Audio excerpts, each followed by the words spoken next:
The index in the problem statement refers to the subscript of A, which is n. So we're going to find all the A sub n's that are negative. Then we'll look at the 100th one and see what the subscript of A is there. To find the sum of a series, we think about telescoping. We'd like the terms in our sum to cancel out, so we think about creating negative terms, which we got from formulas finding the differences of trig functions. One of those is the product to sum formula. This has that the sine of x times the sine of y is equal to 1/2 of the cosine of their difference minus the cosine of their sum. Cosine of x minus y is cosine plus sine sine. Cosine of x plus y is cosine minus sine, but we're subtracting it. The cosines are going to cancel. We'll have 2 times the sine of x sine of y multiplied by 1/2, and that gives us the product on the left. Let's write out the terms of our sum. K here is in radians. We want to subtract something from these quantities and add something to these quantities so that our positive terms will cancel our negative terms. So for example, if we add 1/2 to 1 and subtract 1/2 from 2, this gives us the same quantity. For the next pair of terms, adding 1/2 to 2 and subtracting 1/2 from 3, we get the same quantity. This suggests that we multiply our terms by the sine of 1/2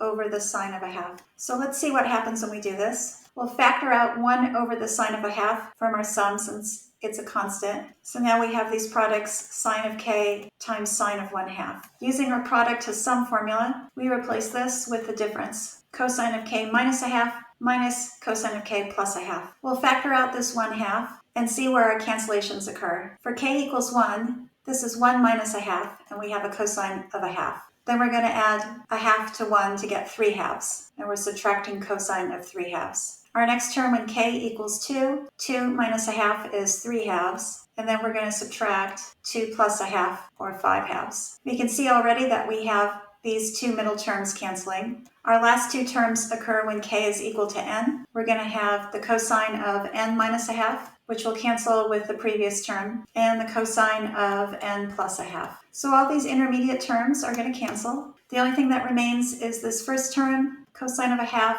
and this last term, minus cosine of n plus 1/2. We're looking for all values of n such that a sub n is negative. This occurs when the cosine of 1/2 is less than the cosine of n plus 1/2. On the unit circle, half a radian is about here and here. Cosines larger than this will be in this region. So we want n plus 1/2 to be between 1/2 and negative 1/2. Since we're looking for 100 values of n, such that this is true, we're going to look for multiples of 2 pi. So we want n plus 1/2 to be between negative and positive 1/2 plus some multiple of pi. Subtracting 1/2, we see that n is between 2k pi minus 1 and 2k pi. So a sub n will be negative for all of these integer values. Because the length of the interval for each n, that size is equal to 1, there's going to be one value of n in each of these intervals for all values of k. This is the 100th value of a sub n that is negative. This is where k is equal to 100. Since n is an integer and it's less than 2k pi,